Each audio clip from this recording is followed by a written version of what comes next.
Rappelez-vous de l'apôtre Paul. Il vivait une vie bénie. Il fut enlevé au 3e ciel. Mais il avait une écharpe dans la chair, un envoyé de Satan pour le souffleter. Et qu'arriva-t-il? Paul ne pouvait pas comprendre la raison de cette épreuve. Et il pria le Seigneur à 3 reprises de l'en délivrer. Mais le Seigneur lui répondit en fait, non, tu pourrais t'enorgueillir, et c'est pourquoi je t'ai envoyé cette épreuve, afin que tu restes faible et humble. Et Paul apprit alors une leçon qu'il n'oublia jamais. Et cette leçon était celle-ci, se réjouir dans ses infirmités. Il dit que plus il était faible, mieux cela valait pour lui, car lorsqu'il était faible, il était fort en Christ. Désirez-vous entrer dans ce que certaines personnes appellent la vie supérieure? Alors, descendez donc à un degré plus bas. Un jour, un docteur racontait, il fut invité par un monsieur à venir voir certains travaux. Ce monsieur désirait emmener le docteur au sommet de la tour où travaillaient les ouvriers. Le docteur pénétra dans la tour et commença à gravir l'escalier. Mais son guide l'appela et lui dit, vous vous trompez de chemin, cet escalier est barré, il faut descendre par ici. Ils descendirent un certain nombre de marches, au bas desquelles ils trouvèrent un ascenseur qui les emmena au sommet de la tour. Et le docteur disait, en racontant cette histoire, cela m'a appris une leçon. C'est que la meilleure manière de monter est souvent de descendre.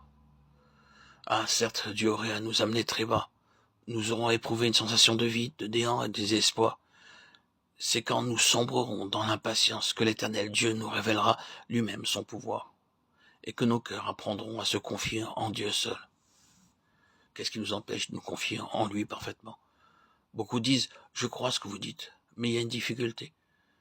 Si ma confiance était parfaite, si ma foi ne défaillait jamais, tout serait bien, car je sais que Dieu honore toujours la confiance que nous plaçons en lui. Mais comment puis-je obtenir cette confiance? Ma réponse est celle-ci, par la mort du moi. Le grand obstacle à la confiance, c'est l'effort personnel. Aussi longtemps que je possède ma propre sagesse, mes propres pensées, ma propre force, je ne peux me fier entièrement à Dieu. Mais quand Dieu vous brise, quand tout se trouble autour de vous, et que vous ne comprenez rien, alors Dieu s'approche. Et si vous voulez vous incliner devant lui, avec le sentiment de votre néant, et vous attendre à lui, il deviendra tout.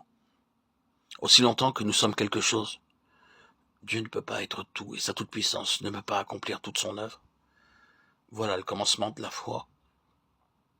Désespérer complètement de soi-même, cesser de compter sur l'homme et sur les choses de la terre, et placer son espérance, sa confiance, sa foi, ses projets, ses convictions en Dieu seul.